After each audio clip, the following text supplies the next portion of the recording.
The Black Agenda, new analysis of the U.S. prison population finds more black men are incarcerated now than were enslaved in 1850. The figures are stunning. They are sobering, eye-opening numbers. The latest estimates by the Bureau of Justice putting the number of imprisoned African-American men at more than 846,000.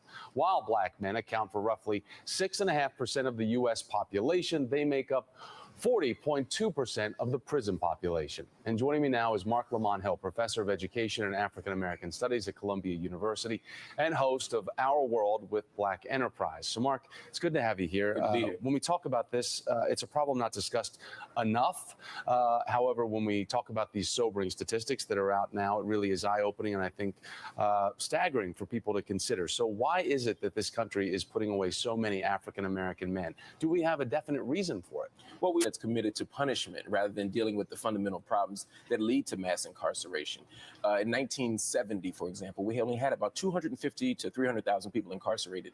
Now, in 2011, we have 2.5 million people. We didn't raise a generation of criminals.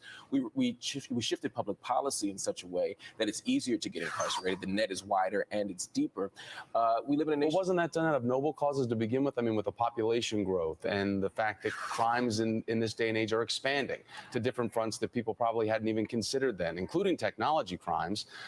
Does it make a difference in how we interpret these numbers? Well, most people aren't in jail for the things like technology crimes or other white-collar crimes. Most people are in jail. The prison boom comes, in fact, from the war on drugs, which begins in the mid-'80s, 1984, when drug use was actually at a low. Before crack actually hits the streets, we begin a war on drugs, which really turns out to be a war on small-time drug users. 4 out of 5 people who are incarcerated for drugs are not dealers, they're small-time users. And again, that's a criminalization of a medical problem. We've decided to use punishment instead of social resources.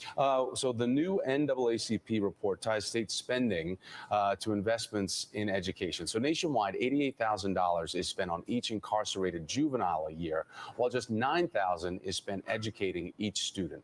So can we approach this problem? And I know you just mentioned this about education. I mean, is that the answer to this over-incarceration issue, is the education of the youth of America? It's a solution. It's not the only solution. There's no silver bullet to the mass incarceration crisis. But certainly we live in a nation that's committed to first-class jails and second-class schools. If we decide that we can put that money in education, yes, we would reduce the prison population. The fact is there's a relationship between literacy rates and prison. There's a relationship between dropout rates, early childhood education, early literacy, mentoring, sports participation. All these things connect to prison. So if we understand that we can invest early, we pay now or we pay later. It's really that simple. Let's also take a look at parenting, because the stats here are pretty eye-opening as well, because 1 in 15 black children have a parent that is in prison compared to 1 in 111 white kids.